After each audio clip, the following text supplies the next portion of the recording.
Bon, bah alors on aborde le psaume 47 aujourd'hui. Alors tout d'abord, dans l'ensemble des psaumes, on va situer le psaume 47. D'après son chiffre d'abord déjà. Pourquoi a-t-il été classifié en 47e euh, partie parmi ce livre fameux de 150 psaumes? Alors déjà, ce nom, enfin déjà l'emblème du psaume, c'est Memzaïm. Memzaïm. On sait que le même fait office de matrice dans la Kabbale, et son nombre est 40, c'est la base de la matrice, Quelle et matrice? la matrice du monde, la matrice du cerveau, la matrice de... Et la lettre Zaïn qui représente la force démiurgique, ou le principe, on pourrait dire du Gémeaux, mais avant même que le Gémeaux ne soit conçu en tant que constellation dans la galaxie ou dans l'ensemble du monde d'Assia, entouré par un super zodiaque super galactique, qui entoure toutes les galaxies de la création. Alors bien sûr, cet emblème-là va nous dire que finalement, la sphère précise dans laquelle va rentrer ce psaume est la sphère de Netzar. Netzar veut dire éternité, victoire et en même temps éternité. On sait que c'est la sphère de Moïse, puisque Moïse est symboliquement relié à cette sphère, parce que d'abord il est celui qui a amené au peuple d'Israël, si on peut dire officiellement, la Torah lui permettant de se connecter à ce monde d'éternité. Donc Moïse, en tant que personnage, si on pourrait dire initiateur de l'ensemble du peuple d'Israël, contenant, on pourrait dire, cette âme globale et clalie générale de l'ensemble du peuple d'Israël, va être un peu le cerveau médiateur utilisé par le Créateur pour parler à toutes les cellules du corps qui vont être les enfants d'Israël. Voilà, et donc ces cellules se trouvent dans différents organes, mais la personne qu'on va appeler Moshe va être celui qui va, comment dire, impartir et insuffler à chaque organe la spiritualité correspondante.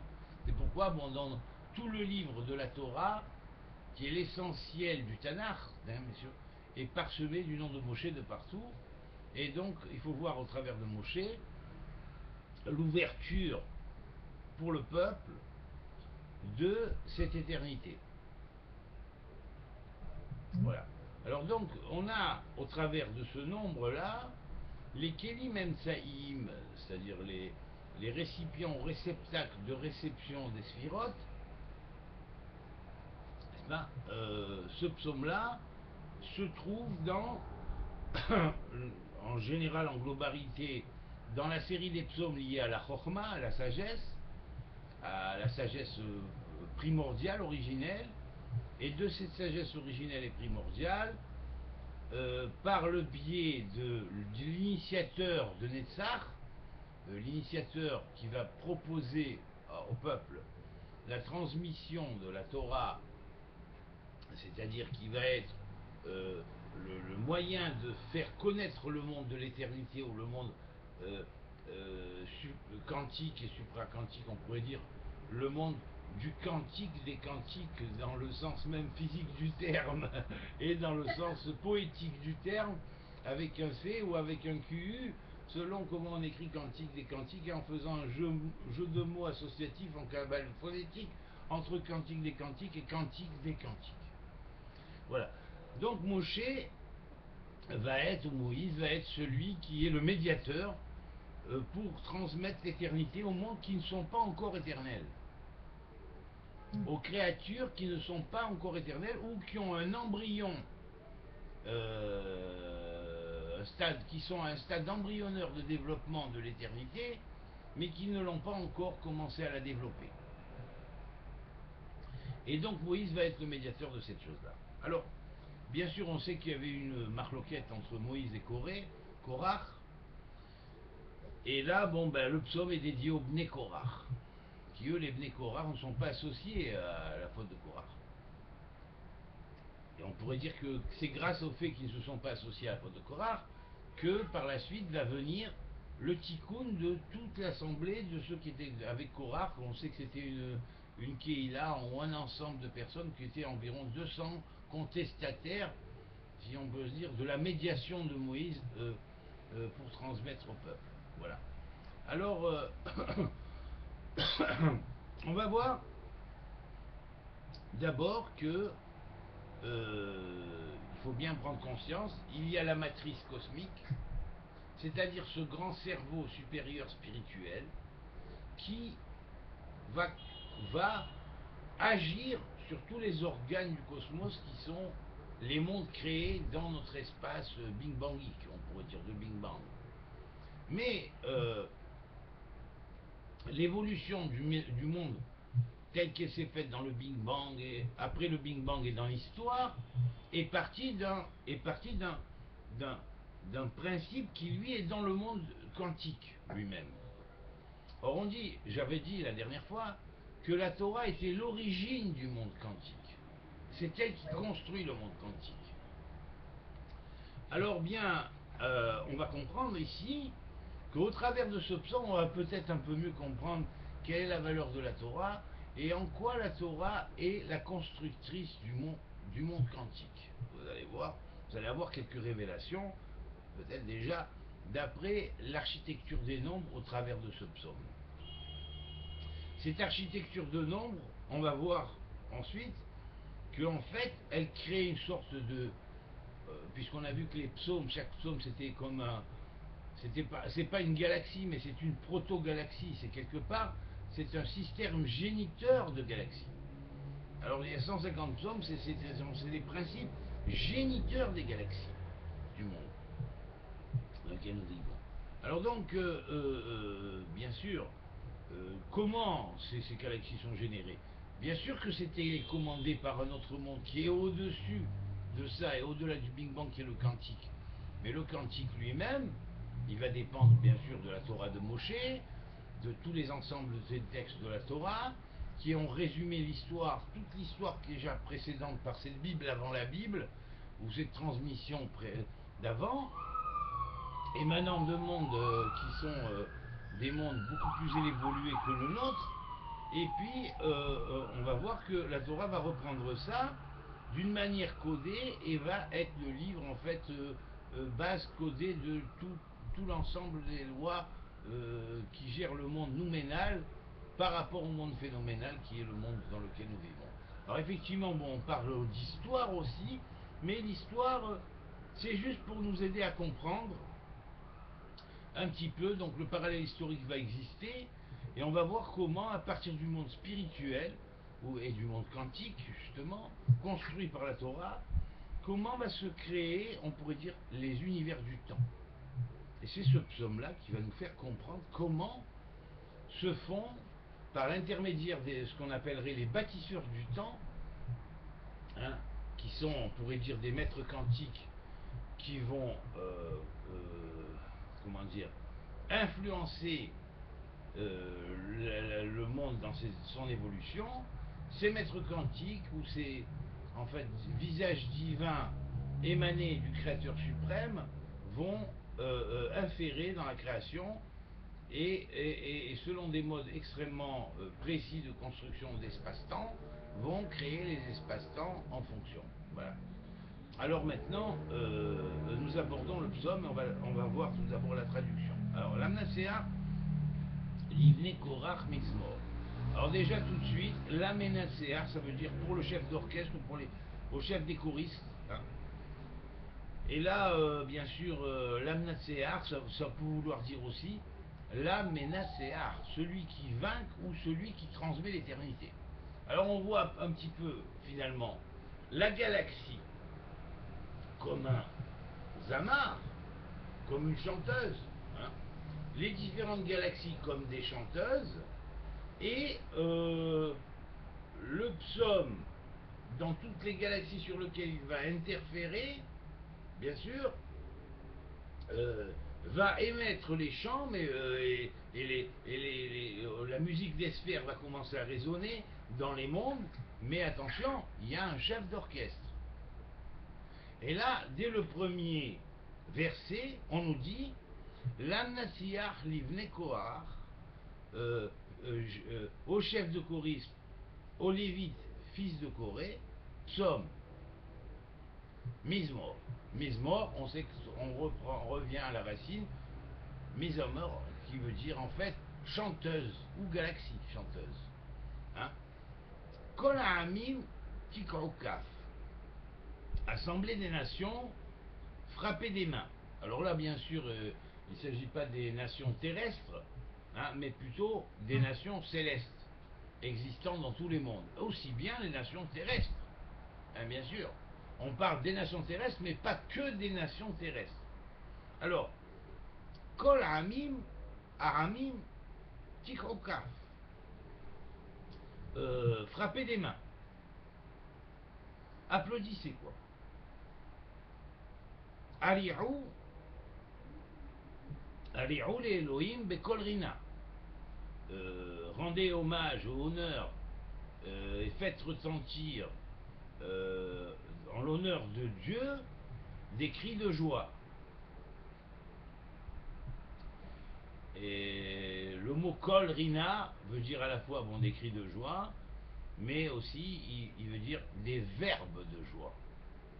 Alors là, on va voir que finalement vont se mettre en place dans cette fonction cosmique, vont se mettre en place des espèces de verbes qui sont tous bien sûr des verbes, mais dépendants du verbe suprême, bien sûr, hein, qui vont être les verbes des mondes, ou on pourrait dire les fécondateurs par le verbe de chaque monde, et ceux qui vont permettre de transmettre la parole divine d'un monde à l'autre, d'une galaxie à l'autre, d'un monde habité à un autre monde habité. Et c'est par cette transmission qui se fait avec joie que, en même temps, les mondes vont pouvoir acquérir cette notion d'éternité. Qui Adonai, car l'Éternel, Elion, est suprême, Nora, il est redoutable. Mais l'Ergadol, c'est un roi éminent et grand, Alkol Haaretz, au-dessus de toute la terre. La terre, bien sûr, c'est pas la terre, cette terre sur laquelle tu poses tes pieds seulement, c'est toute terre habitable pour des êtres intelligents. Et donc des êtres intelligents, en général, ils ont un cerveau. Alors ça a bien commencé, puisque finalement le psaume nous introduit bien que c'est le psaume 47, et en tant que psaume 47, la valeur numérique 47 est précisément la valeur numérique commandant les deux noms de Dieu combinés, qui est le nom de l'Éternel et de Je suis, combinés ensemble en entrelace, comme ça, on pourrait dire, voilà, on prend les deux noms, on les entrelace de cette manière ou de cette manière, hein, je refais, de cette manière ou de cette manière, et à ce moment-là, les cerveaux vont se mettre en place en tant que cerveau interne et externe, de l'intérieur et de l'extérieur. C'est-à-dire qu'il va y avoir un cerveau interne avec son intérieur et son extérieur, et un cerveau spirituel, et il va y avoir ensuite des cerveaux physiques, chacun selon le plan de physique sur lequel il est relié, et l'espace-temps qui le conditionne, mais en même temps, ces cerveaux-là, chez les êtres intelligents, vont avoir à la fois un intérieur et un extérieur. Et on parle bien sûr à des êtres qui sont doués de libre arbitre, puisqu'on a vu dès le psaume 117, qui contient que 2 versets, que le principe même du conditionnement qui fait que l'homme est l'homme, c'est qu'il a le libre arbitre. Maintenant, ce libre arbitre, des fois, il ne fait pas les bons choix, alors il doit trouver les bons choix grâce au psaume 117 et ses cavanotes. On va voir après les cavanotes de celui-là. Hein. Alors donc, premièrement, là on se relie avec le psaume qui donne les mochines, c'est-à-dire qui donne les cerveaux. On sait que un cerveau interne, externe, matériel, même s'il est interne, externe, la personne est conditionnée sans tête, considérée sans tête par rapport au monde spirituel, tant qu'elle n'a pas acquis le cerveau intérieur, spirituel, qui lui aussi a son interne et son externe. Donc là, à partir de ce moment-là, la personne ou l'individu est complet et il va commencer à amener sa propre matière vers une évolution et une marche qui va aller vers l'éternité. Voilà. Alors c'est qu'à partir de là qu'il pourra emporter une part quantique des atomes qui le conditionnent et qui le façonnent et qui le construisent. La part quantique des atomes va se délivrer, que ce soit par la mort ou autrement, par les 5 voies de l'éternité comme on a vu, il y en a 5 qui ont réussi à partir carrément vivants, bien sûr, alors à ce moment-là, la matière va évoluer vers l'esprit. Alors, tu as des questions pour le moment? Non. Non, pas pour l'instant, c'est clair. Voilà. Bon, c'est clair. Alors, qui Hachem, donc l'éternel et Elion Nora est suprême et redoutable. Alors le mot Nora veut dire redoutable, mais redoutable pas dans le sens de redoutable parce que c'est un dictateur, mais Nora ça veut dire aussi parce qu'il t'éclaire en même temps, hein, parce que tu disposes de sa lumière, hein, dans ton âme et sa lumière, ça veut dire. Hein, et c'est en ça qu'il est Nora. Parce qu'en fait, s'il te retirait ton âme et la Torah qu'il a donnée et mise dans ton âme, parce que tu n'existes que par la Torah, tu n'existerais plus. Oui, c'est vrai. Alors ça veut dire que le monde quantique est construit selon la Torah, hein, avec sa modalité de construction, il se construit selon la Torah, et c'est pour ça qu'on va dire que le Mashiach, son arme est dans la parole, et que par la parole, il tuera le méchant. Il tuera le méchant, ça veut dire qu'il ne va pas prendre une épée, faire comme Dash en lui coupant la tête, ça sert à rien, et c'est pas la tête physique qu'il faut lui couper, c'est la tête méchante qui l'habite intérieure et qui a pris la place de sa tête qui n'a pas construit selon l'esprit. Alors, s'il avait construit la tête de l'esprit en lui, et que cette tête de l'esprit était descendue dans la tête inférieure qui est la tête biologique, si on pourrait dire contenant le cerveau, eh bien, avec l'intériorité du cerveau et l'extériorité du cerveau dans l'un comme dans l'autre, eh bien, l'homme serait avec une tête. Mais pour le moment, il est considéré sans tête. C'est comme si que, finalement, bon, bah, alors c'est pas en lui coupant la tête physique, déjà qu'il n'a pas l'autre, que tu vas lui faire quoi que ce soit. Hein. Ouais, hein, c'est tout. Et d'ailleurs, souvent, ceux qui coupent les têtes physiques, ils n'ont pas l'autre tête. Alors c'est ça un problème. Il y a un problème chez eux. Voilà. Bon, donc je dis en passant. Hein. Voilà. Donc voilà. Euh, alors il est un roi éminent, Meler Gadol, Al-Kol Haaretz sur toute la terre. Alors là-dessus, c'est pas marqué Al Haaretz.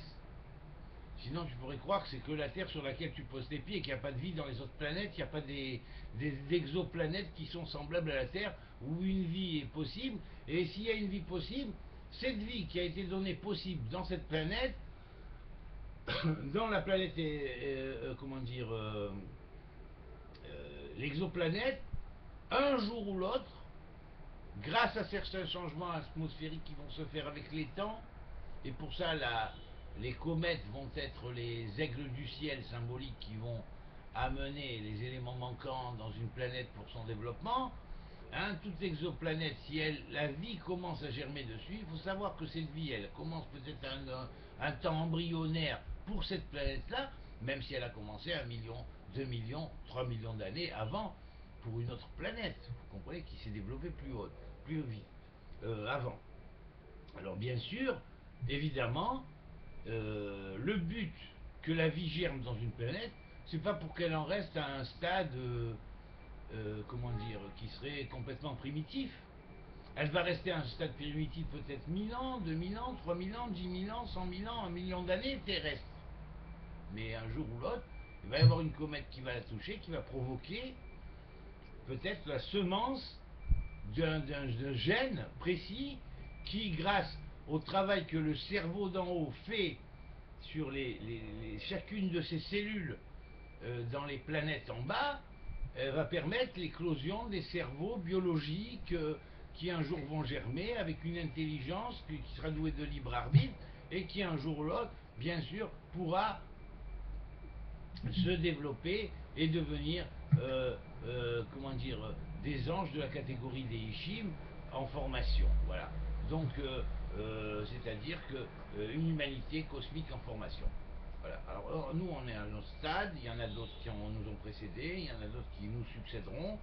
Hein, le travail est grand, le monde de Dieu est gigantesque, et donc il n'y a pas de fin à explorer l'univers. Voilà.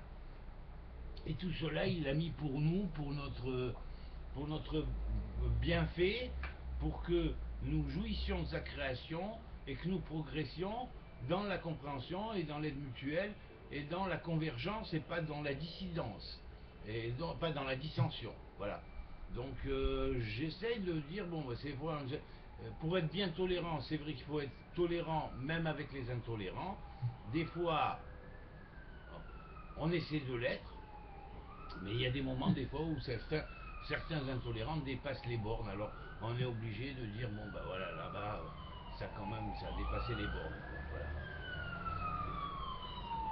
C'est allé trop loin.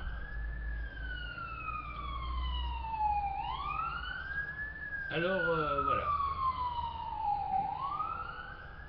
Le verbe et la parole, c'est pareil? Non. La parole contient le verbe. Le verbe contient la parole. La parole a le verbe en puissance, mais le verbe n'est pas forcément développé dans la parole de l'individu. Il n'y a que si la parole sort du cœur et reliée au cœur, que l'individu le dit avec la plus grande sincérité et connecté avec le cœur, et qu'il développe aussi la logique de ce qu'on appelle le cœur, hein, bien sûr, parce que le cœur est intelligent, donc quelque part, on doit développer la logique du cœur, et en ayant développé la logique du cœur, selon les normes que la tradition aussi a transmises et enseignées, hein, n'est-ce pas? Eh bien, automatiquement, le verbe va habiter la parole. Mais le verbe n'habite la parole que si la parole est une parole de sincérité et de vérité, sans quoi le verbe ne l'habite pas. Et alors, le verbe... Le verbe, c'est la parole divine. Pour habiter la langue de l'homme qui parle, il faut que l'homme parle avec vérité, connecté avec la vérité, et en fonction de la vérité, que cette vérité-là, il la dit selon le cœur et pas selon le cerveau, sa pensée, la gonflette mentale, le pile-poule à 100 sous de l'heure, hein, mais au contraire dans l'essence des choses, qui est le développement spirituel de l'être humain et de l'individu en général. Voilà. Et une parole de vérité, elle a un pouvoir créateur? Oui, oui, oui. La parole de vérité a un pouvoir créateur. Comme le verbe. Exactement.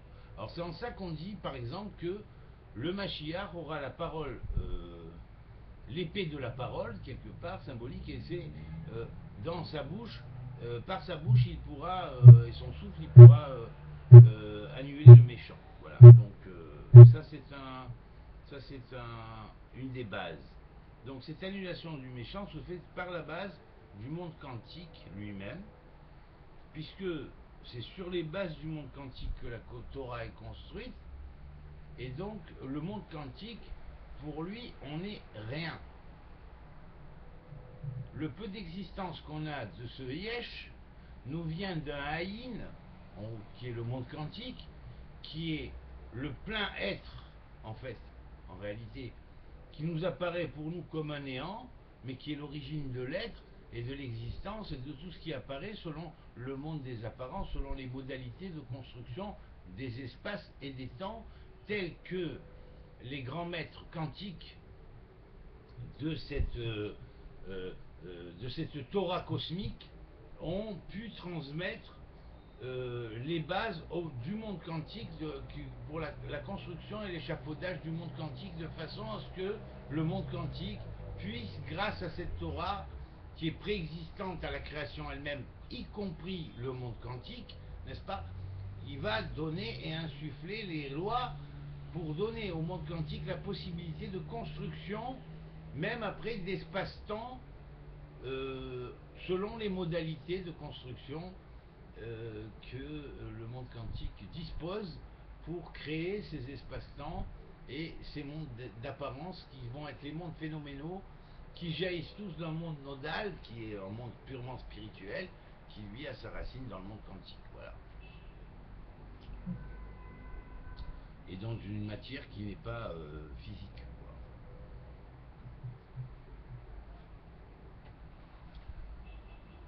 Alors, je continue le psaume, on était au verset 7.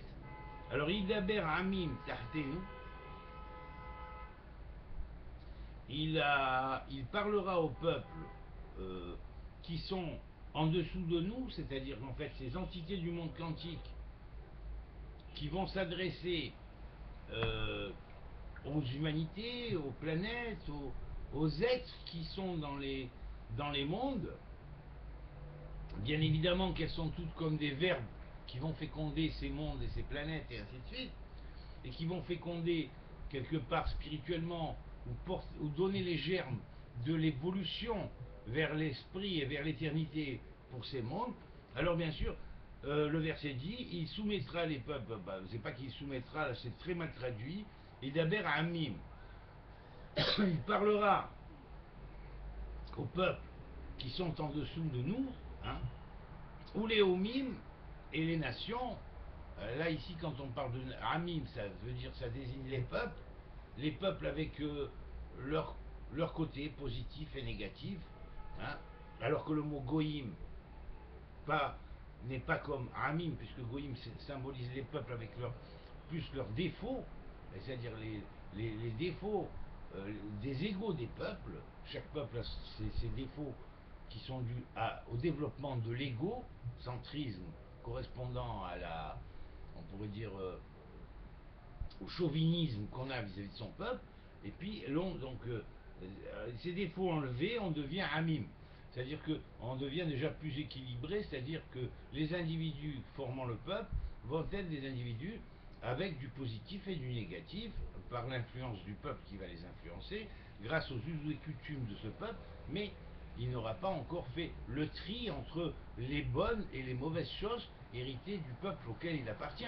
Maintenant, la troisième niveau, c'est ce qu'on appelle l'éoumim, ou l'éoumim.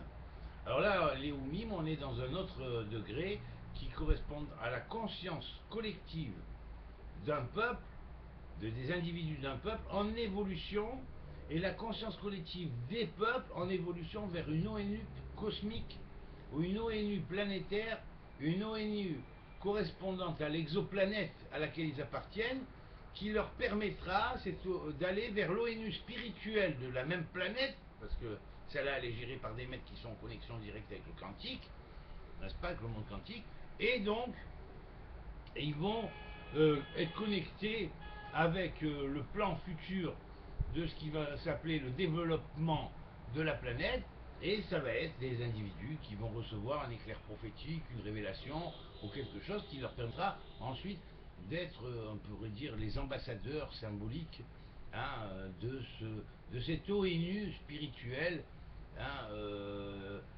vis-à-vis des peuples en développement vers cette construction d'ONU, d'un ONU spirituel en évolution. Voilà. D'accord? Alors bon, donc, ou les Oumim, Tahat Raglin, et les peuples en évolution vont être en dessous de notre Malchut, de notre royaume. Raglinu, on sait que c'est une allusion au royaume. C'est pas en dessous nos pieds, mais en dessous de nos royaumes. Le royaume de Dieu est appelé symboliquement le pied de l'homme cosmique, du grand homme cosmique qui inclut tous les mondes. Alors bien sûr, cet Adam Kadmon, cet homme primordial, ces pieds vont être appelés le royaume. Voilà. Alors il y a d'abord le royaume dans le sens que ses pieds vont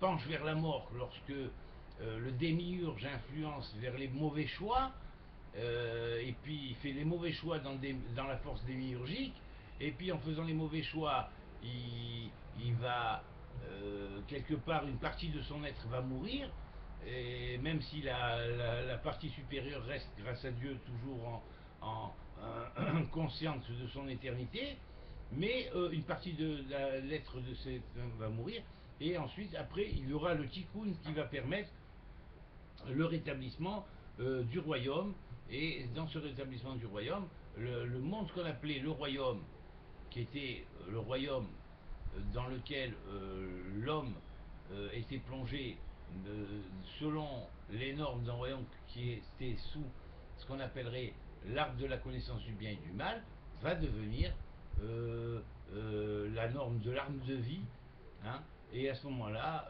le royaume est couronné, si on pourrait dire, de la couronne divine, et apte à passer dans ce qu'on appellera le royaume de l'infini.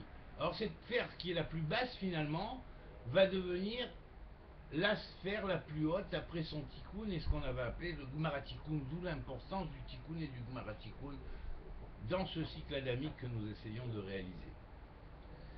Ouais, la conséquence de cette importance, c'est pas une importance seulement dans ce qui concerne le maintenant, le futur proche, dans 100 ans, dans 200 ans. L'important, c'est le futur total, c'est-à-dire pour l'avenir et le futur total, un futur continu. Voilà. Donc là, l'importance du monde, ce qu'on appelle du monde du tikkun et du Gmara-Tikkun, hein, c'est-à-dire, en fait, on pourrait dire de la réparation et en fait de la finalité de la réparation, qui est un processus dans la création pour s'accomplir, va permettre, dans l'accomplissement final qui est la finalité de la réparation, va permettre à un monde de complètement se réhabiliter par rapport à l'infini, et d'être connecté avec l'infini, et il n'y aura plus de continu et de discontinu, il n'y aura que du continu, c'est tout. Voilà. Il n'y aura plus de vie et de mort, il n'y aura que la vie. Il n'y aura plus de ce qu'on appellerait la lumière et les ténèbres, dans le sens ténébreux du mot ténèbres, et pas dans le sens simplement il fait nuit, hein. Mais là, parce qu'il peut faire nuit, mais il peut y avoir la lumière, hein. La lumière est spirituelle, elle est pas physique, hein.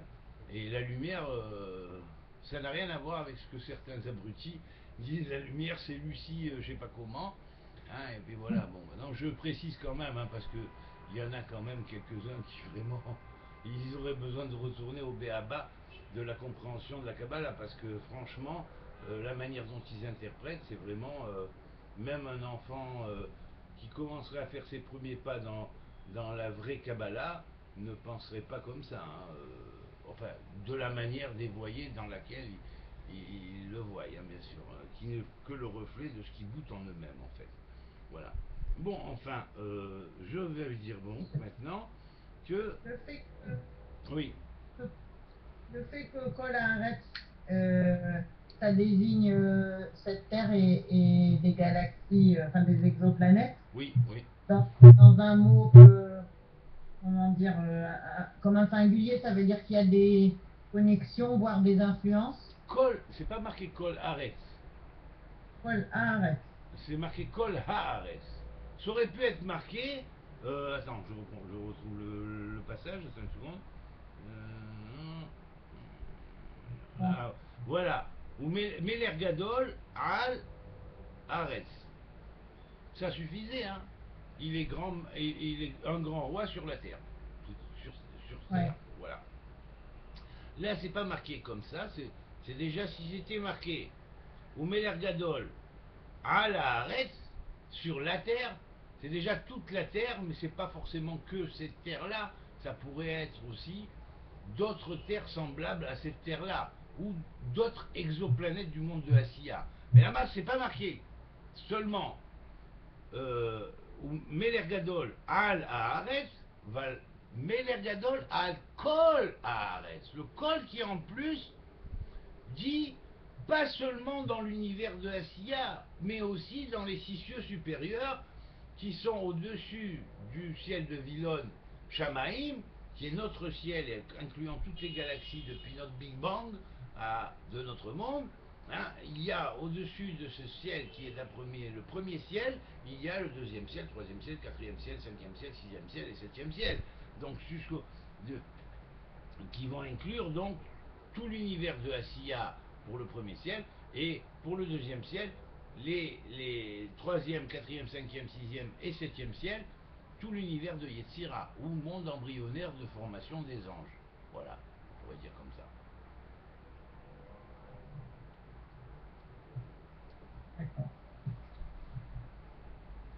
Voilà. Alors maintenant, alors Al-Kol Haaretz, on était arrivé. Umeler Gadol Al-Kol Haaretz. Yidaber Amim Tartenu ou Leomim Tachat Raglenu, on avait vu ça, oui. Hein, et donc il met les nations en conscience d'évolution à comprendre l'enseignement que les maîtres quantiques ont transmis, hein, et à ce moment-là, ils vont aller dans cette voie-là pour la construction de notre royaume, du royaume de l'éternel en fait. Voilà.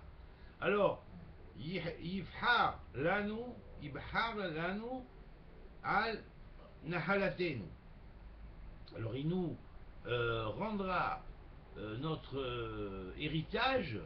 Nahalatenu, ici ça inclut aussi la Terre Sainte, hein, c'est-à-dire que dans toute exoplanète en évolution, il y aura quelque chose qui s'appellera Israël, il y aura quelque chose qui s'appellera aussi Eretz Israël. Et ce sera toujours le centre même de l'exoplanète. Voilà, c'est comme ça. C'est pour ça qu'on dit dans le Zohar, il existe un Israël sur cette terre, mais il existe aussi un Israël cosmique.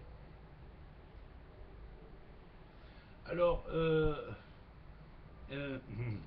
et Nachalatenu. Et Gaon Yaakov, et la fierté de Yaakov, parce que Yaakov a été complètement destitué quelque part. Quand on voit l'histoire, quand on voit les périples et tout ce qui parlait hébreu, par quoi il est passé, on se dit quand même il y a un problème là. On dirait que le monde, la conscience égotique des peuples a haï l'hébreu, alors que l'hébreu l'a tant aidé à progresser dans les sciences, dans les connaissances, dans les traductions, même dans l'approfondissement des langages qui ont été construits sur la terre. Ma foi, les Hébreux ont toujours aidé à cela, mais il n'y a aucune reconnaissance, et même il y a des claques à la place de la reconnaissance. Voilà.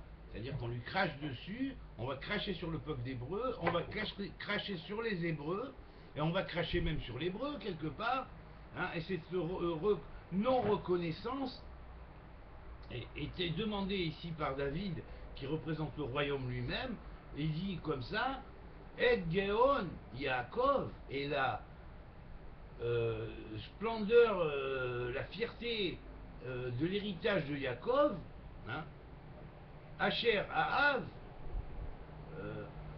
Asher, j'arrive pas à prendre les paillettes, voilà, Asher Ahev, qu'il aime, que Dieu aime, que celui qui a écrit le livre, codé, qui a encodé le monde quantique lui-même, et y compris ce monde qui est un espace-temps du monde quantique, qui est produit selon les normes de production, que Dieu aime, c'est là, pour toujours. Alors ces choses-là, c'est vrai, Dieu aime le peuple d'Israël, pour toujours. Et celui qui maudit le peuple d'Israël est maudit automatiquement. On ne va pas forcer Dieu à maudire le peuple d'Israël, c'est pas possible. Parce que Dieu ne maudit pas le peuple d'Israël. Dieu aime le peuple d'Israël. Le peuple d'Israël est venu du monde quantique. il descend des maîtres du monde quantique. Donc c'est l'origine, en fait, du peuple d'Israël. Simplement, il s'est oublié sur Terre. Alors, ces atomes quantiques qui contiennent la mémoire antérieure, qui existe chez toute l'humanité aussi, mais elle s'est complètement oubliée. Voilà. Alors, ensuite, le psaume dit Alou, Allah, on est au verset 6. On est au verset 6, oui. 6. Oui. Excusez-moi, j'avais dit 7 tout à l'heure, c'était le verset 4. Comme je vois de loin et je vois mal je voyais mal le chiffre que j'ai pris pour un 7, c'était un Dalet. C'est vrai on peut voir un 7 de loin. Alors Vav. Alors, le 6e verset, Allah Elohim Bitroa. Et Dieu sera élevé ou montera dans la troua, c'est-à-dire dans la troua, c'est comme quand on sonne le chauffard, il y a un son qui s'appelle troua. Donc ce son-là est censé amener la bracha. Vous voyez? Donc c'est une vibration qui amène la bracha. C'est un peu le son du chauffard. Donc là, c'est le son qui ouvre, on pourrait dire, les portes de la vibration cosmique qui attire le monde quantique et qui amène la bracha. Hein, c'est pourquoi le mot, la bracha existe sur 3 plans. D'abord sur le plan purement spirituel. D'abord sur le plan purement spirituel, ensuite sur le plan intermédiaire qui est émotionnel, et ensuite sur le plan matériel, c'est-à-dire physique ou psychophysique si on pourrait dire. Eh bien il y a 3 brachot, il y a 3 fois la bracha veut dire bénédiction, elle va passer à 3 niveaux. C'est pourquoi le mot bar plus bar plus bar donne la valeur numérique trou du mot troua, et le aïn he qui est 75, 3 fois bar ça fait 202 donne 606, et on rajoute ensuite 75 ha qui est le cha de bracha, qui veut dire en fait on sait que le mot cha ou ko est la porte de l'ouverture, si on pourrait dire, des échalotes d'en haut, c'est-à-dire des sanctuaires d'en haut qui permettent le déversement de la bracha. Alors par 3 fois cha, le Kohen supérieur, ou enfin le grand prêtre supérieur du monde quantique, va permettre de déverser la grande bénédiction dans les 3 mondes. Et à ce moment-là, quand cette bénédiction descend à ces 3 niveaux, elle va être appelée la teroua. Symboliquement, c'est la symbolique du mot teroua. La teroua est un sonnement du chauffard précis, qui est l'ouverture qui va mettre en connexion les 3 mondes et leur permettre à chaque monde de recevoir la beracha. D'abord le monde spirituel, ensuite le monde intermédiaire qui est le monde émotionnel ou affectif, émotionnel, hein, et ensuite le monde psychophysique ou matériel qui va recevoir cette bracha. Alors, Allah Elohim Betroa, ça veut dire que Dieu remonte, il est remis à sa valeur, il est remis à sa hauteur, parce que l'âme divine, elle est exilée quelque part, elle s'exile volontairement dans la particule de l'âme humaine en évolution, pour lui permettre son évolution. Et alors, cette particule divine qui est complètement, si on pourrait dire, qui a oublié sa source, hein, et volontairement va remonter vers sa source, et grâce à cela connecter l'homme qui est qui a été créé à l'image de cette étincelle divine, eh bien, va lui permettre de le reconnecter, et elle va le reconnecter en montant. Donc cette parcelle divine va, en se reconnectant elle-même, connecter l'homme, puisqu'elle est en l'homme avec les mondes d'en haut, et c'est ça qu'on va appeler Teloua, c'est-à-dire Allah Elohim Betloua, Dieu va remonter dans la Teloua, c'est-à-dire il va être remis à sa place grâce à la Teloua, et l'homme va recevoir en même temps la Beracha, ou la bénédiction dans les trois mondes. Adonai Bekol Shofar, et Dieu sera entendu, si on pourrait dire, par la élevé, par le son du chauffard, qui est donc le corps dans lequel on va faire ces différents sons, dont l'un des sons s'appelle la Teloua. Alors ensuite, Zamrou Elohim Zameru, hein,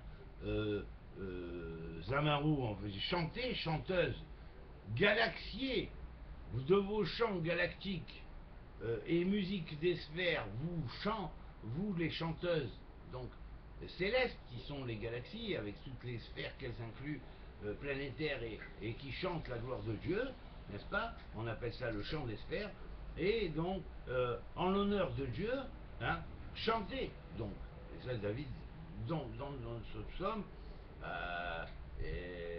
l'ordonnance, on pourrait dire, que le royaume va ordonner si on pourrait dire, à toutes les entités de ce royaume de chanter, c'est-à-dire que les galaxies elles-mêmes vont se réjouir dans leur chant, dans leur son, dans leur vibration, qu'une nouvelle planète ou une nouvelle exoplanète est entrée dans le royaume. Alors bien sûr, pour ça, ça va être la galaxie tout entière et toutes les autres exoplanètes qui déjà sont entrées dans le royaume, dans une espèce de conscience suprême quantique qui est derrière les consciences en évolution de chaque planète, de chaque exoplanète, et bien sûr va se faire le développement qui va permettre à ces qui va permettre en fait à cette exoplanète de trouver son salut, hein, mais du fait qu'elle aura trouvé son salut, ça va être au niveau quantique toute la galaxie elle-même, ou toutes les galaxies elles-mêmes, parce que dans le monde quantique tout est un, qui vont se réjouir que simplement une exoplanète a commencé son embryon d'accroissement. Voilà. Alors tout le reste, c'est merveille. Voilà, on pourrait dire pour cela. C'est magnifique. Ouais. Alors, Zamrou, qui met l'air. Alors, Zamrou, les Malkéenu, alors, chanter en l'honneur de notre roi, hein, notre roi c'est Dieu bien sûr, hein, c'est l'Éternel qui a fait le ciel et la terre. Zamerou, qui mêlèrent Kol Haaretz Elohim, car chantez et réjouissez-vous, car il est le roi de toute la terre, Elohim. Et là, c'est pour ça que la terre est appelée la terre. Kol Haaretz, quand on dit Kol Haaretz, ça veut dire toutes les planètes en développement, dans tous les mondes, dans tous les cieux. C'est considéré comme une terre entière, parce que en fait, toutes les exoplanètes font partie d'un royaume. Et même celle des cieux, et ce royaume, ce grand royaume, il a une ambassade spirituelle, si on pourrait dire, et il a une fédération spirituelle de toutes les galaxies des mondes, et plus évoluée, encore plus évoluée, et cette super organisation là fait que toutes les exoplanètes sont en unité et donc poursuivent leur développement en unité. Voilà pourquoi il est marqué ici Zamrou qui mêler Kol Haaretz Elohim. Voilà. Alors Dieu est le roi de toute la terre. Toute la terre, pas seulement la terre sur laquelle tu poses tes pieds, hein, sinon sur le qui mêler Eretz Elohim. Ça aurait été la terre. C'est pas Haaretz, c'est pas seulement la terre de Asiya, c'est-à-dire toutes les exoplanètes du monde de Asiya, c'est toutes les exoplanètes de tous les mondes. C'est pourquoi le mot Kol précède, hein, et là il va dire Kol Haaretz. Toutes les terres ne forment qu'une seule terre en fait. quelque part. Toutes les exoplanètes de tous les mondes, y compris celles des mondes supérieurs et des cieux supérieurs, sont des exoplanètes. Toutes ces exoplanètes forment une grande Terre. Une seule grande Terre. Voilà. Ça, bon, ben, on pourrait dire c'est le niveau 8. Hein. C'est-à-dire c'est le niveau 8, c'est le niveau du monde futur. C'est-à-dire le niveau de connexion quand le royaume est connecté à l'infini. Voilà. Donc là, on est dans le monde futur, et à ce moment-là, c'est après ce qu'on va appeler Tikkun et Gemara Tikkun. Voilà. Le but, c'est ça, en fait. Alors, Melech HaKol, alors, on revient.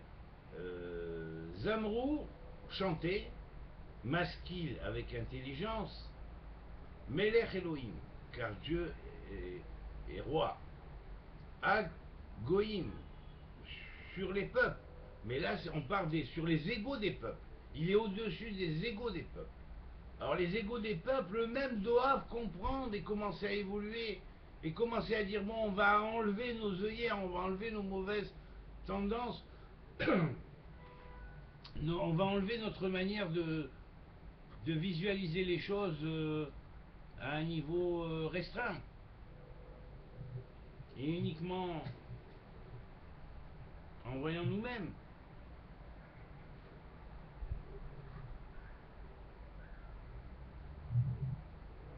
Alors ensuite,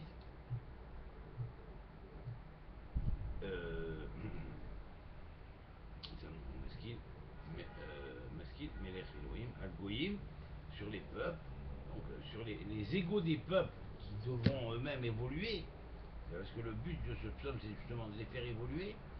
Hein, Elohim Yoshev, car Dieu s'est assis, hein, Al Kiseh Kocho, sur son trône de gloire. Alors là, quand il est assis sur son trône de gloire, c'est pas comme quand il n'est pas assis sur son trône de gloire. Quand il n'est pas assis sur son trône de gloire, bon, pour le moment, tu vois Dieu comme ça, mais tu ne vois pas Dieu quand il est assis sur son trône de gloire. Quand tu vois Dieu assis sur son trône de gloire, ça veut dire que, bon, Dieu n'a pas d'image. Donc il ne peut pas s'asseoir sur un trône comme un roi s'assoit sur un trône. C'est pas un roi de chair et de sang. Donc le trône ici symbolisera bien sûr que le monde quantique, par la manière dont il crée les espaces-temps précis d'un système, d'un monde, quoi. Donc en créant les modalités de l'espace-temps, il y a au-dessus de l'espace-temps sacralisé quelque chose, une perception qui s'appelle la perception du trône céleste. C'est-à-dire qu'on sent la royauté divine comme si, c'est comme, bien sûr, hein, c'est pas exactement, hein, c'est juste une manière pour vous le comprendre dans notre compréhension, mais en fait une manière poétique qui est merveilleuse parce qu'elle permet d'ouvrir certains horizons de la créativité qui a été donnée par le monde quantique au monde terrestre, au monde relatif. C'est cette possibilité de créer une image euh, qui est l'image suprême, archétypale, si on pourrait dire, du roi siégeant sur son trône. Vous voyez. Donc là, mais on sait bien que c'est pas un roi de chair et de sang. Il n'y a pas de limite ni à son trône ni à son royauté. Alors bien, alors néanmoins, il a un ange ou un archange suprême dominant, hein, qui est appelé le Verbe céleste, le Verbe Fils, qui lui siège sur le trône et il prend une forme précise qui est la forme faite à l'image divine de par les qualités et dispositions qu'il a mis dedans dans cette forme qui est archétypique, archétypale, et donc ça s'appelle le Verbe Fils, et ce Verbe Fils, c'est lui qui siège sur ce trône de gloire et de lumière. Donc le Père lui a donné, que l'Éternel, Dieu d'Israël lui a donné, puisque on voit que David Améler, le roi David, dans le premier psaume, non, dans le psaume 20, dit l'Éternel, Non, dans le psaume 2, l'Éternel m'a dit, tu es mon fils, aujourd'hui je t'ai engendré. Donc ici, on désigne le fils premier de tous les fils divins, puisque toutes les créatures sont appelées des fils de Dieu, et les anges sont appelés des fils de Dieu, les fils plus aînés, les archanges sont les fils encore plus aînés, et bien sûr, il y a le fils au-dessus de tous ces royaumes-là, qui symbolisent le Messie, et que c'est la raison pour laquelle Machir ben David, Imloch al-Arba Olamot, le fils de David régnera sur les quatre mondes, signifie et a en valeur numérique Atzilus, qui est le monde de l'émanation, Bria, ou le monde quantique lui-même, Bria égale monde de la création idéale, archétypique, et ensuite Yetzira, qui est le monde de formation embryonnaire des anges et leur cosmos aux anges, et ensuite le monde des anges-hommes, qui va être des hommes d'abord et des anges-hommes s'ils le deviennent, qui sont les mondes d'évolution de Asiya.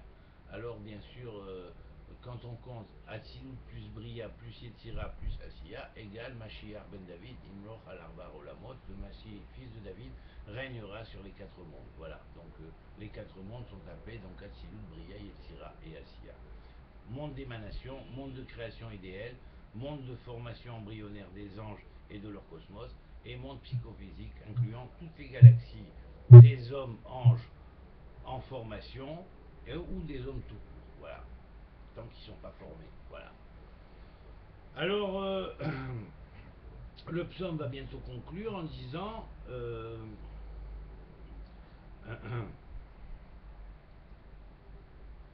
Nédivé Amim, noble des nations, Nesafou se joindront au peuple du Dieu d'Abraham, Ram Elohé Abraham, au peuple du Dieu d'Abraham, qui est le peuple d'Israël, qui en est sorti en particulier. Bon, ben, il y a Ismaël aussi, et après il y a Esav qui est en parallèle avec Jacob, mais tout ça forme qu'un en réalité. Là, ici, on parle du monde abrahamien qui inclut les trois religions, et pas seulement une seule religion. Et la vraie religion d'Abraham, c'est pas l'islam comme certains disent, la vraie religion d'Abraham, c'est la religion du judaïsme, du christianisme qui en est sorti par un juif, et de l'islam ensuite. Voilà. Donc c'est ça la religion d'Abraham. Alors cette religion d'Abraham, hein, né Safou, noble de toutes les nations, ou personnes qui voulaient évoluer, qui aident des nobles spirituels de toutes les nations, se joindront au peuple du Dieu d'Abraham. Peuple du Dieu d'Abraham, c'est-à-dire c'est un retour à ce qui a été appelé à l'origine les premières tribus d'Israël. Voilà. Et c'est ça, dans un Israël, dans comment dirais-je, une tradition hébreu primitive, hein, qui inclut automatiquement la tradition qui a suivi, et on inclut tous les textes, mais dans laquelle il y a d'autres textes et il y a d'autres enseignements qui ne sont pas dans les textes connus, et même dans les textes connus, il y a des choses qui sont des valeurs et des trésors inexplorés qui malheureusement ne sont pas enseignés par les enseignants du judaïsme actuel. Voilà. Donc judaïsme, christianisme et islam qui sont après sortis de là. Bon ben là, non, à l'origine, enfin, on se réfère à une tradition qui est plus antérieure à cela, hein, qui est la tradition qui était avant l'exil, hein, et donc cette tradition-là, c'est la tradition d'Ebné Israël en tant que peuple hébreu, et cette tradition-là, elle est complète. Elle inclut des choses que les trois religions possèdent, plus quelque chose en plus qu'elles ne possèdent pas. Voilà. C'est-à-dire aussi la clé du futur. Voilà. Alors donc, et aussi de l'unité, et ça retenez bien ce que je dis, de jonction prophétique. Voilà. Parce que Dieu, il sait ce qu'il fait. S'il a fait des religions différentes, c'est pas pour rien. Mais c'est pas pour que les hommes se tapent sur la figure. En réalité, il l'a fait pour développer certaines choses chez l'un ou chez l'autre, et pour mettre en valeur certains blasons et certains emblèmes. Maintenant, le problème est là, c'est que l'ego dépasse l'emblème, et quand il caricature la religion, il en fait une religion de caricature, une religion emblématique. La religion emblématique, c'est la religion qui évolue vers l'unité de conscience collective, qu'on pourrait dire ONU, spirituelle et croyante et non laïque, hein, qui croit en qu'un seul Dieu, et que ce Dieu-là, c'est lui qui gère le monde, et, et également qui sait faire les parallèles et comprendre et décoder toute la tradition qui ont été antérieures, si on pourrait dire dans le développement historique, hein, des premiers temps de l'humanité, de cette humanité je parle, qui sont tombés dans le polythéisme et qui ont été un petit peu dévoyés dans toutes sortes de polythéisme dont on avait perdu la trace monothéiste originelle dans la tradition primordiale. Alors voilà, donc c'est de ça qu'on parle. C'est cet enseignement-là que nous transmettons et c'est à cet enseignement-là que nous nous référons. Voilà, donc Nidivé Amim, donc noble des nations,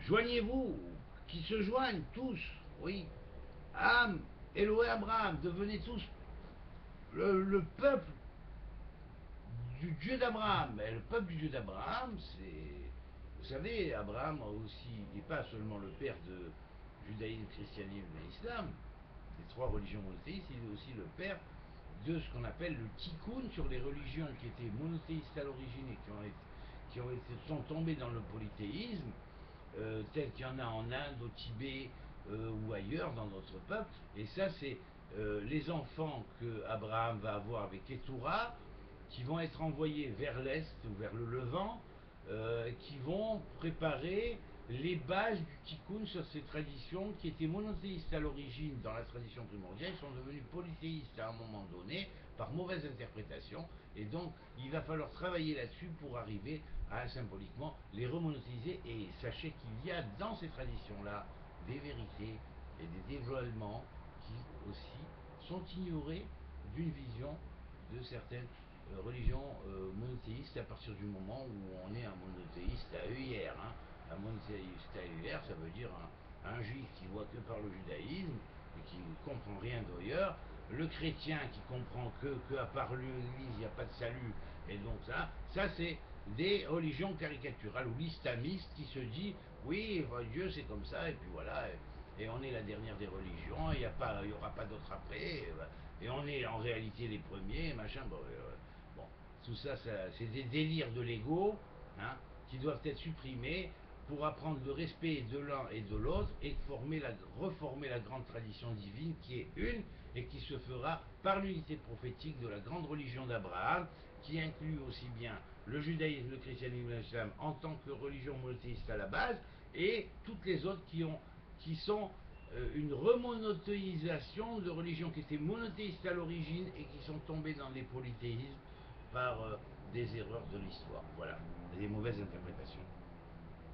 Alors voilà. Ensuite, unissez-vous dans cela, qui est Elohim, car à Dieu, à Magéné Arès, appartiennent les frontières de la terre, hein, Magéné Arès, Meod Naala, ça veut dire et sera très élevé aux yeux de toute l'humanité. Ça veut dire quoi? Ça veut dire que Magéné Haaretz, ça désigne surtout Eretz Israël. C'est-à-dire la terre d'Israël dans cette terre. Comme ce qui est appelé terre d'Israël dans toute exoplanète, ou humanité en évolution qui a atteint ce niveau d'humanité en évolution dans toute exoplanète qui aurait reçu la Torah aussi, puisque la Torah vient du monde quantique, construit le monde quantique, donc le monde quantique après retransmet la Torah qu'il a transmis, voilà, qu'il a construit. Alors donc voilà,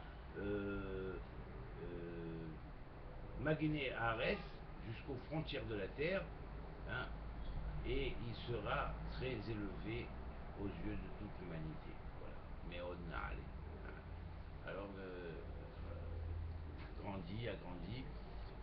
La notion de Nahal veut dire, et il sera aussi très médité selon la grande science de méditation qui est ce qu'on pourrait dire la méditation prophétique de la Kabbale prophétique hébraïque.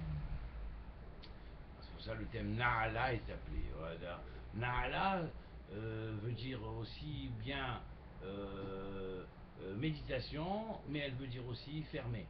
Fermer, ça veut dire que ce sont des techniques qui sont totalement ignorées pour la simple et bonne raison que elles sont fermées et en fait elles sont très importantes et très spirituelles. Donc elles sont fermées aussi quelque part. Elles ne sont pas données à tout le monde de les explorer. Voilà. Alors, bon, on a traduit le psaume. Alors maintenant, on va rentrer dans, bien sûr, la signification de ce psaume grâce à son nombre de lettres et de mots et tout ça. Donc on va le décrypter. Alors bien sûr, l'ange global qui gère le psaume, hein, est appelé Erad-or-El. Alors Erad, ça veut dire pour toujours, hein, pour toujours la génération divine. Ça veut dire quoi? Ça veut dire que l'ange qui gère le psaume global est un ange qui voudrait que pour toujours il y ait dans toute génération une évolution divine. Voilà. Alors c'est la raison pour laquelle le psaume est au numéro 47, qui signifie le numéro ou le nombre correspondant à la fusion de deux nombres correspondant à deux noms de Dieu, qui sont le nom de l'éternel Yud-Kevavke, Yud-Evavé, et Ehyeh, qui veut dire je suis, et lorsque ces deux noms valant 21 et 26 et 21 se joignent, eh bien effectivement elles forment ce qu'on avait appelé les cerveaux supérieurs et les cerveaux inférieurs, les cerveaux intérieurs et extérieurs de l'esprit, donc spirituel. Donc l'homme, s'il n'acquiert pas ces cerveaux supérieurs là, eh bien, et s'il ne les construit pas, il ne les développe pas, il reste un homme sans tête au niveau spirituel. Il est appelé homme sans tête. Voilà. Il poursuit toutes les futilités de ce monde et puis il leur donne crédit. Et puis il s'illusionne complètement dans le monde temporel qui n'est en fait qu'une création précise avec des lois et des règles même de test par les entités spirituelles dérivant du monde quantique et du monde spirituel. Voilà. Alors, donc nous avons dans ce psaume la relation avec l'homme, l'ange Erador-El, qui est l'ange lié à l'évolution de l'éternité ou de principe de continuité, de perpétuité de la part d'un monde qui est un simple monde de génération, de corruption, de vie, de mort. Elle veut que, cet ange veut que, on pourrait dire, il souhaite que le monde entre dans son programme d'éternité. Voilà. Alors, c'est le psaume qui est lié au royaume de la sagesse, ou la sagesse du royaume. Donc, sa portée est reliée à la sagesse du royaume, et en particulier à l'introduction de la sphère de Netzar, c'est-à-dire d'éternité, dans la sphère du royaume. Donc, bien sûr, tout cela, c'est des cavanotes, hein, puisqu'on sait que l'éternité est liée à Adonai Tsebaoth, hein, donc l'éternel Dieu des armées, et donc Dieu des armées ici c'est des armées de l'être, et c'est des armées d'en haut célestes, hein, bien sûr, qui règlent le pas de tout ce qui existe sur Terre. On voit bien par exemple que certaines armées très évoluées nous chevauchent au-dessus de nos têtes, hein, ils passent, et que les armées d'en bas elles peuvent rien, hein. Avec leurs avions et leurs machins, ils essayent de poursuivre, mais ils n'arrivent pas. Pourquoi? Parce que ça, c'est des armées célestes. Avec ces armées célestes-là, peut pas rivaliser. Tu comprends? Il y a peut-être des armées qui viennent d'autres planètes, mais qui sont des planètes qui n'ont pas encore rentré dans leur tikkun, comme nous, qui sont un peu plus évoluées que nous, mais bon, elles sont pas forcément liées au royaume, et celles qui sont liées au royaume, on peut pas les poursuivre, on peut pas les suivre, parce que les normes de construction du monde dans lequel ils vivent est liée au monde quantique, est liée à une spiritualité. Quoi? Oui, alors?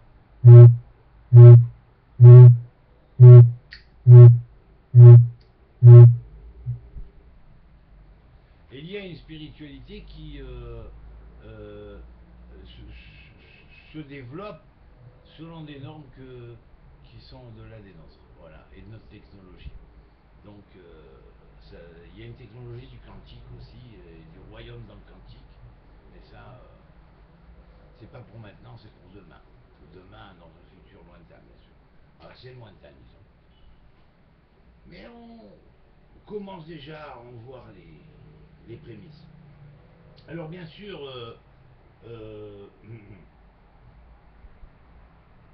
il y a, on pourrait dire, un nom qui est relié à ce psaume de Dieu qui s'appelle le nom de l'Enaha. L'Enaha,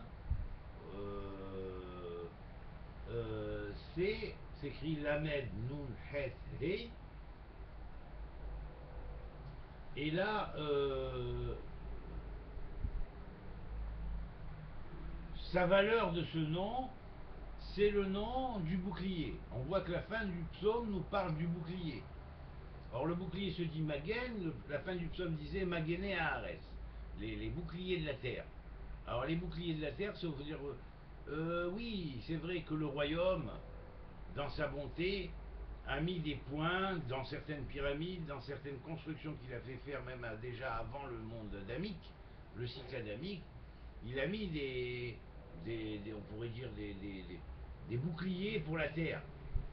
Boucliers contre certains astéroïdes, contre les rayons ultraviolets, que même si on tombe dans un déluge, on peut après quand même s'en sortir, que il y aurait des cataclysmes pires qui pourraient se faire, mais grâce à certaines circulations d'énergie précises que le royaume a établies par les maîtres architectes et les maîtres euh, qui ont appris et enseigné les règles des nombres d'or et tout cela aux civilisations anciennes, eh bien, les constructions qui se sont faites ont établi autour de la Terre une espèce de, de, de bouclier quantique quelque part qui permet que la Terre, malgré toutes les erreurs que l'homme fait, eh bien, quand même, elle arrive à s'en sortir et pas à être complètement déréglée. Hein. Alors, bien sûr qu'il y a un moment où, quand les hommes font des erreurs un peu trop, alors bien sûr, la Terre se révolte, et quand elle se révolte, là, bah, c'est la manière qu'a la Terre pour expulser on pourrait dire, les dérèglements que les êtres humains ont conditionnés sur cet être global qui s'appelle la Terre et qui est vivant, et qui est une partie de la grande Terre quantique, on pourrait dire, qui unit toutes les terres ou toutes les exoplanètes de tous les mondes en une seule grande Terre. Voilà, donc la Terre, à un moment donné, elle se révolte, et quand elle se révolte, ben, elle crée un déluge ou elle crée un bouleversement. Mais si les hommes ne font pas des erreurs catastrophiques, hein, qui entraînent ces dérèglements climatiques et ainsi de suite, eh bien, il faut savoir que la Terre est parfaitement équilibrée et il n'y a pas d'astéroïde qui peut venir heurter un monde en développement, hein, parce que le monde en développement, c'est un fœtus en formation. Si la mer ne fait pas d'erreur, si, il n'y a pas de raison que ce monde ne se développe pas. Donc Dieu veut que ce monde se développe. Eh bien, il fait mettre par l'organisation du royaume euh, euh, les paramètres qui vont protéger la Terre de certains phénomènes. C'est tout. Bon, maintenant, ceux qui parlent autrement, parce qu'ils n'ont pas compris que ce sont des systèmes de protection, qu'il y a 288 pylônes autour de la Terre je le rappelle à ceux à qui j'avais étudié à un moment donné, qui ont oublié que j'avais étudié avec eux, hein, donc les 288 pylônes de lumière qui sont des points stratégiques sur la Terre, qui sont sur des méridiens précis, hein, qui englobent toute la Terre, eh bien, il faut savoir qu'il y a des points là-bas qui agissent sur l'énergie, qui est même sur la couche d'ozone et ainsi de suite, qui permettent à la Terre de se maintenir dans son équilibre et que certaines comètes n'arrivent pas, ne perturbent pas, parce qu'il y a une évolution et une humanité en développement. Et si cette humanité, une fois, ne fait pas des choses qu'il ne faut pas faire et qu'il n'y ait pas des dérèglements excessifs, eh bien, il n'y a pas de raison qu'elle ne soit pas protégée. Elle est protégée par les Magineares, c'est-à-dire les boucliers qui ont été mis sur Terre par le royaume. Alors, bien sûr, la valeur de ce nom, ou le premier nom, c'est la valeur du nom de bouclier. Et puis, bien sûr, ensuite, on a les Henno, c'est le même nom, mais Lamet Het Nun Vav, et là, ça veut dire pour que soit diffusée sa grâce. Alors, ça veut dire quoi? Il a mis ses boucliers afin que la Terre puisse poursuivre son objectif, mais afin que progressivement, elle évolue, bien sûr, elle évolue très lentement, et des fois, en ce moment, elle évolue très rapidement, après avoir évolué très lentement pendant des années. Elle évolue très rapidement vers un espèce de chaos, mais à tout moment, tout peut se renverser et elle peut rentrer dans la conscience divine et cette pauvre humanité qui se dirige vers le chaos, elle peut faire tchouva, elle peut revenir à Dieu, pas par la religion X ou Y en tant que religion devenue caricaturale, mais en tant que religion emblématique, se rallier avec les maîtres qui parlent de la religion emblématique, qui n'ont pas d'œillère vis-à-vis des autres, et bien voilà, et puis c'est très bien comme ça, et évoluons comme ça, et avec l'aide de Dieu, on verra que à la fin tout se joindra, et il y aura ce qu'on a appelé la grande jonction prophétique, qui va permettre l'unité de toutes les connaissances de la planète et de toutes les religions qui ont pu transmettre des messages codés au cours des temps entre la grande tradition primordiale et ce qu'on va appeler la Torah originelle en tant que loi du Tikkun et qui va venir clôturer le cycle de création. Alors, donc, le premier nom fait donc les deux premiers noms font 93, c'est-à-dire la valeur numérique correspondant à Magen à bouclier et à Sava qui veut dire aussi armée du ciel.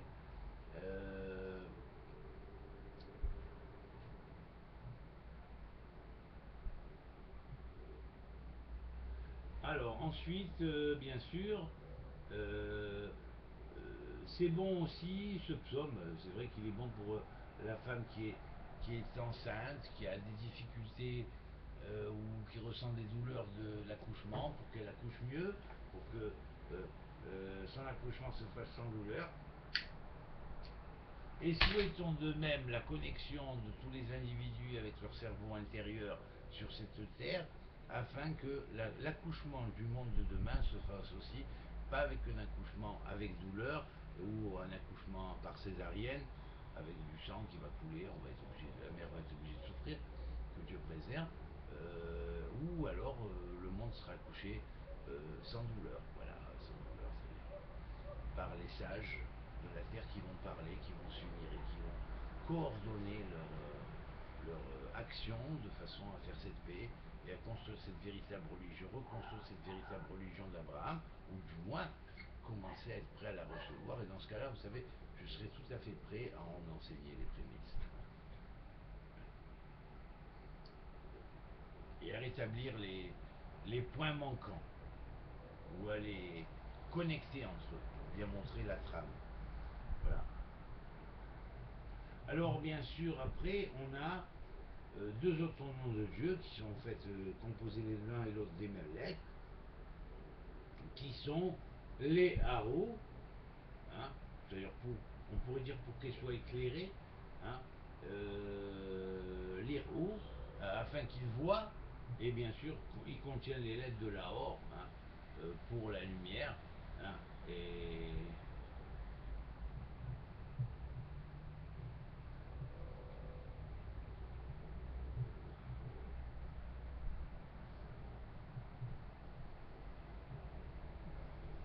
et bien sûr, sa valeur est Radla. Radla, dans la tête qui n'est point une tête. Des Radla. C'est-à-dire, si cette chose-là se situe dans la tête qui n'est point une tête. Donc, quand je parlais tout à l'heure du cerveau et du don des cerveaux, il faut savoir que tous les cerveaux de tous les mondes, hein, ils sont tous connectés à un grand cerveau suprême qui s'appelle Radla, Reshad Elohitiada. La tête qui n'est point une tête, que personne ne peut connaître. C'est ça ce qu'on va appeler le cerveau suprême. C'est ce cerveau suprême qui construit le monde quantique.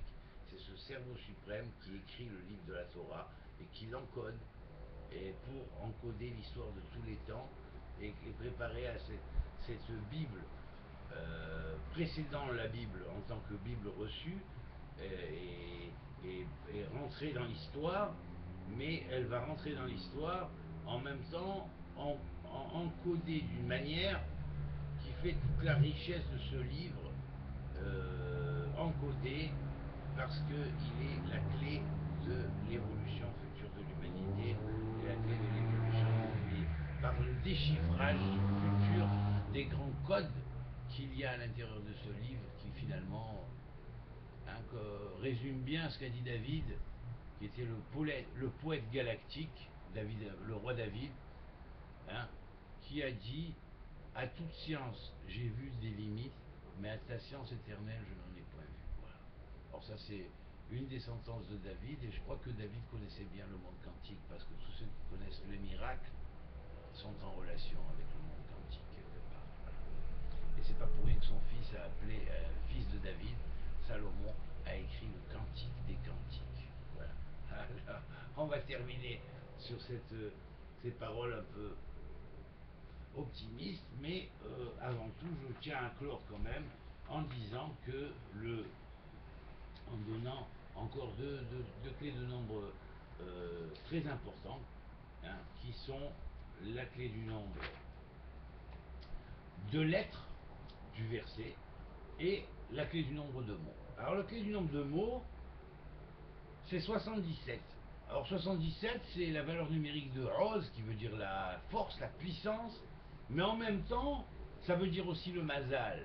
Le mazal, c'est le déterminant, ce qui est fatal, fatum, l'écrit, ce qui est écrit en haut, dans le destin de chaque être, dans son développement. Et alors là, il y a 10 versets dans ce psaume, ils sont en parallèle avec les isphirotes, mais l'intérêt, c'est que, en même temps, ça veut dire le mazal, c'est-à-dire la conjoncture céleste de naissance d'un individu qui va déterminer son destin, mais en fait, il y a aussi une conjoncture primordiale, on pourrait dire, qui décide du destin de l'âme. C'est le mazal primordial qui va décider du destin de l'évolution d'une âme dans son développement spirituel en tant que destin spirituel et l'accomplissement de ce destin spirituel. Alors là, bien sûr, la clé du développement du mazal ou de la chance de l'individu dans son destin cosmique, dans son destin futur de développement spirituel, eh bien sûr, qui est-ce qui a la clé de cette chose-là? Le cerveau suprême. Mais tant qu'il n'aura pas la tête réelle dans la tête apparente, construite par l'espace-temps, qui lui donne cette apparence, n'est-ce pas? Il sera considéré comme un sans-tête spirituel.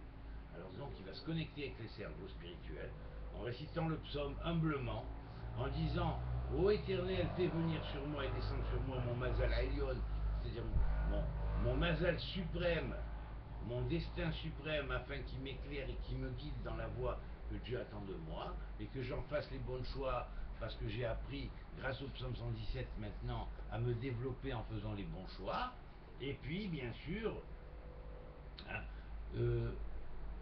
j'arriverai un jour à comprendre que ce grand cerveau qui réside et qui construit le monde quantique eh bien il est jusqu'au Ketse Hazman.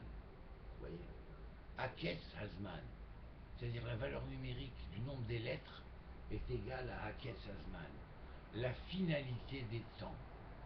Vous comprenez? Ça veut dire que toutes les finalités des temps, toutes les constructions de monde et d'espace-temps ont été construites par ce cerveau qui a construit le monde quantique. Monde quantique qui va influencer dans la construction des espaces-temps et qui a construit notre espace-temps de la manière dont il a construit et qui nous permet de voir dans cet espace-temps ce qui nous est donné de voir avec nos yeux et d'entendre avec nos oreilles et de sentir avec nos narines. Et ça, bien sûr, ce sont les extérieurs. Maintenant, les intérieurs dépendent du cerveau cosmique supérieur, c'est-à-dire du cerveau spirituel. Et tant qu'on n'aura pas reçu l'intériorité et l'extériorité des cerveaux spirituels, notre jugement n'est qu'un demi-jugement et le jugement d'un aveugle, parce que nous avons des yeux et nous ne voyons pas, nous avons des oreilles et nous n'entendons pas, nous avons des narines, mais nous ne sommes pas habillés du souffle qui est en travail pour le monde de continuité qui est le monde d'éternité. Voilà. Donc, et notre verbe, notre parole est une parole vaine tant qu'elle n'est pas connectée avec le cerveau suprême et qu'elle n'est pas de vérité. Et à ce moment-là, elle ne dépend pas du verbe. Voilà, notre parole. Donc elle n'est pas constructrice. Alors voilà, donc il y a dessus, il y a dans ce psaume 297 mots, 297 mots, lettres, pardon. Il y a 77 mots et 297 lettres. Et ces 297 lettres, elles débouchent sur une chose qui va nous faire comprendre la notion de finalité des temps. Hein, finalité des temps, c'est la pyramide du nom d'Elohim. Aleph, Aleph Lamed, Aleph Lamed He, Aleph Lamed Heyud, Aleph Lamed Heyud même, plus Zman. C'est-à-dire quoi? Ça veut dire, c'est la pyramidation, quelque part, si on pourrait dire, de la construction des espaces-temps par le divin qui va construire l'espace-temps en fonction pour que la personne se développe dans ce cadre-là d'espace-temps et le sacralise. Et à ce moment-là, l'espace-temps prend une nouvelle valeur.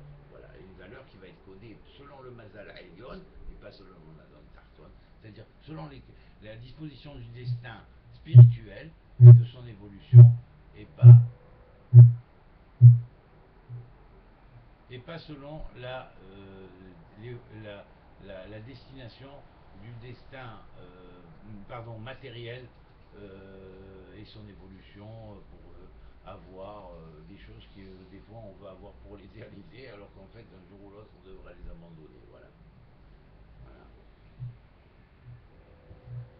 Voilà. Et n'oublions pas surtout que le nombre équivalent aux lettres de ce psaume est celui qui est Harefoua.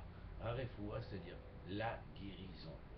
L'humanité est une humanité sans tête.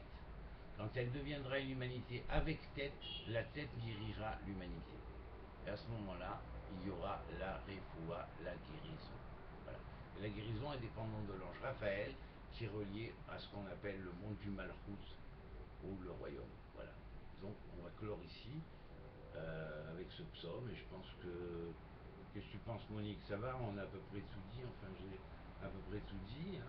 On peut peut-être juste donner comme dernière base, c'est que si on associe le nombre des lettres au nombre des mots et qu'on rajoute un pour les unifier dans ce qu'on appellerait une grande agglomération d'unités, lettres, mots et unité collective des lettres et du mot, nous avons Shekhina, qui veut dire la présence divine, celle qui réside en bas et celle qui réside en haut.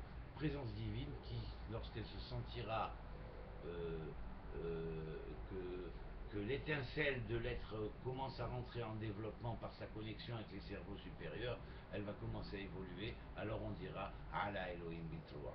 Voilà. Adonai Bekol Shofar. Et Dieu résonnera son nom au son du chauffard. Et le chauffard Gamatria Yerushalayim, qui est le centre de la terre des Maguéné Ares, qui est la terre de Jérusalem, qui est le centre de la terre sainte. On sait qu'à la fin des temps, toute la terre d'Israël sera appelée Jérusalem, Yerushalayim, et que toutes les terres du monde enfin tous les pays du monde seront appelés Israël. Voilà, parce que tout le monde deviendra Israël. Et quand tout le monde devient Israël, tout le monde est pareil. On est tous le peuple élu. Colle tout. Voilà, y compris Dieudonné et Soral. Donc ils ont plus à se plaindre, les pauvres, ils ont qu'à faire tout. Là. C'est tout. Allez, colle tout. Mettez de bonnes pensées. Et faites tous le bien et vous serez tous le peuple élu, c'est tout. Parce que la notion de peuple élu, elle n'est pas simplement à dire ouais, ouais parce qu'on veut trôner sur les autres, et machin, on n'a rien à faire de ça, et encore moins moi que les autres, alors je veux dire. Mais je veux dire que la notion de peuple élu, c'est devenir élu devant Dieu, pas élu devant les hommes. On n'en a rien à faire des hommes. Élu, il faut être élu devant Dieu. Et là, il faut rendre que toute l'humanité devienne le peuple élu. Alors quand on dit le peuple élu, ça veut dire on devient tous le peuple de Dieu. On devient un peuple en évolution dans son royaume. Voilà. C'était ça. C'était facile simplement. Il y en a qui ont compliqué, qui ont divisé, qui ont redivisé, mais la vraie connexion prophétique, c'est ça. Voilà. On est tous des Bnei Israël. En développement, certains, il y en a qui sont déjà plus évolués, plus développés, il y en a d'autres qui sont encore plus développés, et il y en a d'autres qui sont embryonnairement développés.